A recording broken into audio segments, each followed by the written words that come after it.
Building something that lasts begins with just one brick. It takes having a vision. It takes the right resources. It takes determination. But most of all, it takes time. I learned many of these lessons in my home state of North Carolina.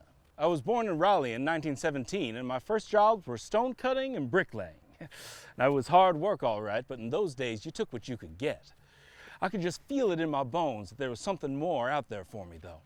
So, in 1939, when I was 21 years old, I signed up to join the United States Army Air Corps. Because I was good with my hands, I worked as a combustion engine specialist. I was an airman first class, which sure sounded a lot better than apprentice bricklayer. And it was, too. I got to see a lot more of the world than I would have been able to just building walls. Now, this was a different time, you understand. Everywhere in the whole country was segregated. There was whites only and coloreds only. And believe it or not, when World War II broke out, even Uncle Sam kept us separated. The entire U.S. Armed Forces were segregated, even though we were fighting the same enemy.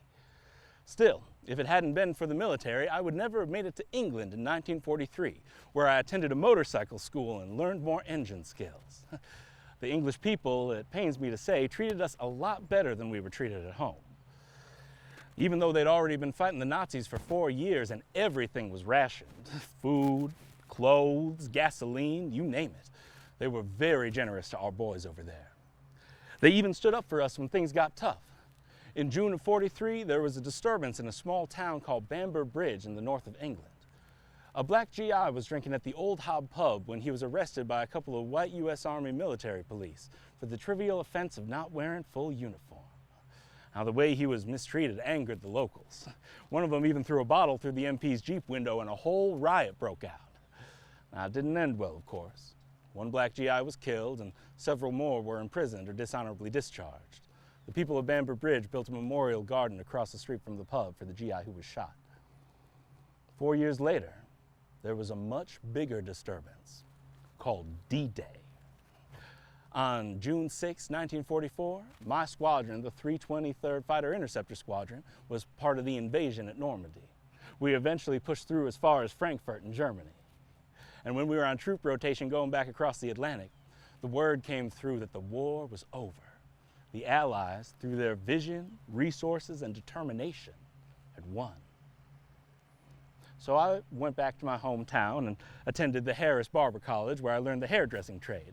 And let me tell you, cutting hair was a lot easier than cutting stone. And then in 1947, I met and married Miss Eloise Jenkins. Ooh, she was a looker.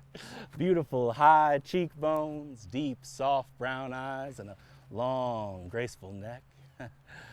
But I knew that if we were going to start a family together, the money I made cutting hair was not going to do the trick. So, in 1951, I rejoined what was now called the United States Air Force. Now, I'm going to say with some certainty that most of you all have never heard of Executive Order 9981, but it's a very important part of military history, and I'll tell you why. You see, on July 26, 1948, President Harry S. Truman issued this order which finally desegregated the U.S. Armed Forces. In signing it, he said, "We know the way, we need only the will." Now, it took vision, it took determination, and most of all, for those of us who'd waited so long for equal treatment, it took time.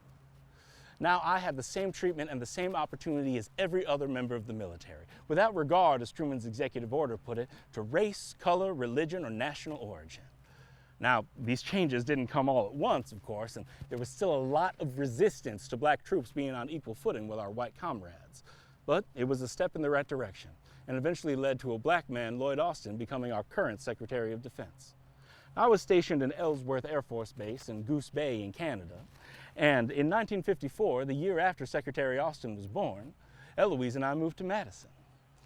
I worked in engineering at Truax Field and rose to the rank as Staff Sergeant. Now, we had a family now, a son, Edward, who grew up to become a doctor, and a daughter, Shirley, who married and moved to Richmond, Virginia. But by 1966, the war in Vietnam was occupying all our resources, and I had no desire to be a part of that. So, after 21 years of combined service, I retired to civilian life. When you've been doing one thing for most of your adult life, it can be hard to find a purpose when you step away from it. I needed to find something worthwhile to occupy my days. I was inspired by Dr. Martin Luther King when he said, "Everybody can be great because anybody can serve." That vision led me to become a Freemason, an organization which dated back to ancient Egypt and which many say was started by stonecutters and builders. Felt like I'd come full circle. Due to my membership in the Capital City Lodge and Eloise's membership in the Order of the Eastern Star, a female Masonic lodge, we both became involved in many important community projects. We were both still working. I was at the Gisholt Machine Company, but our main purpose was providing much needed services to our neighborhoods. We focused mainly on the elderly, and I was on several boards, including the South Madison Coalition for the Elderly. I also founded the South Madison Annual Thanksgiving Dinner, which provided free meals to residents in the area. Like Dr. King said, you don't need a college degree to serve, and we took great delight in what we were able to provide for our fellow citizens. We had the vision, we had the resources, and now in our later years, we had the time. But in 1980, my health began to fail, so I retired. 4 years later, after working at the Veterans Hospital for 19 years, Eloise retired too. Now we had some time to relax. We loved playing cards with friends, and Eloise would fry up some chicken that we'd take with us on family outings to the drive-in movies. But in 1994, my beloved Eloise passed away. It was a terrible blow to our family. She'd been such a stalwart to us all, lighting up any room with her smile. She was buried with a solemn service from the Order of the Eastern Star. Now, I continued with my Masonic service, although I gradually had to hand over some of my duties to the younger brothers of the order. But the light of my life had gone out when Eloise died. And 4 years later, on Christmas Day in 1998, I went to join her.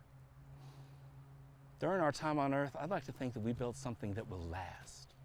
Our 2 children, our 3 grandchildren, and our 9 great-grandchildren will be the resources of the future. It will be their vision and their determination that will carry on. And, in time, I hope they will build a better world for all who come after them. One brick at a time.